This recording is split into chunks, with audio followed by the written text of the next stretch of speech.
Hello' everyone, কি খবৰ? আজি বঢ়িয়া বস্তু এটা মই আচলতে খুব ভাল পাওঁ। মোৰ মানে ফেভৰিট হয় অমিতা। তো অমিতা এটা আনিছিলোঁ, অমিতা এতিয়া কাটিম। পকিছে একদম ধুনীয়া।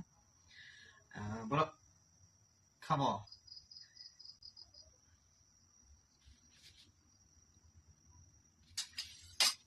এই চাব, কি ধুনীয়াকৈ পকিছে।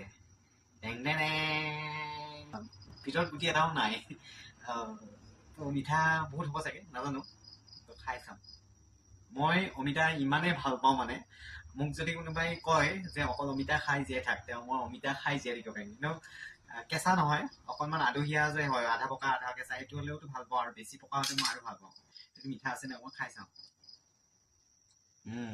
একদম পাৰফেক্ট। এইটো আচলতে মোৰ বাইদেউ তুলু বাইদেউহঁতৰ ঘৰৰ পৰা আনি পেলাই থৈ গৈছিলে।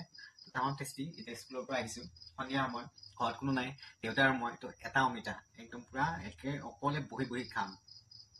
এপিচ সৰুকৈ কাটি লৈছোঁ, এপিচ এটা খাম। পাৰফেক্ট মানে, বঢ়িয়া।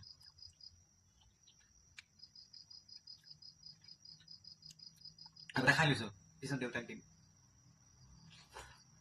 মানে অমিতাৰো কম্প্ৰমাইজ নহয়, মানে অলপ কমকৈ হয় সেইকাৰণে। আৰু একচুৱেলি এইটো বেছি পকাৰ কাৰণে মই বাকলি গুচাব পৰা নাই। এনে বাকলি গুচালে মই কিন্তু একেবাৰে পাতলাকে বাকলি গুচাওঁ। মোকতো কয়ে মানে তিতা তিতা লাগিছে বুলি, কমকৈ। কিন্তু নাই, মোৰ নহ'ব।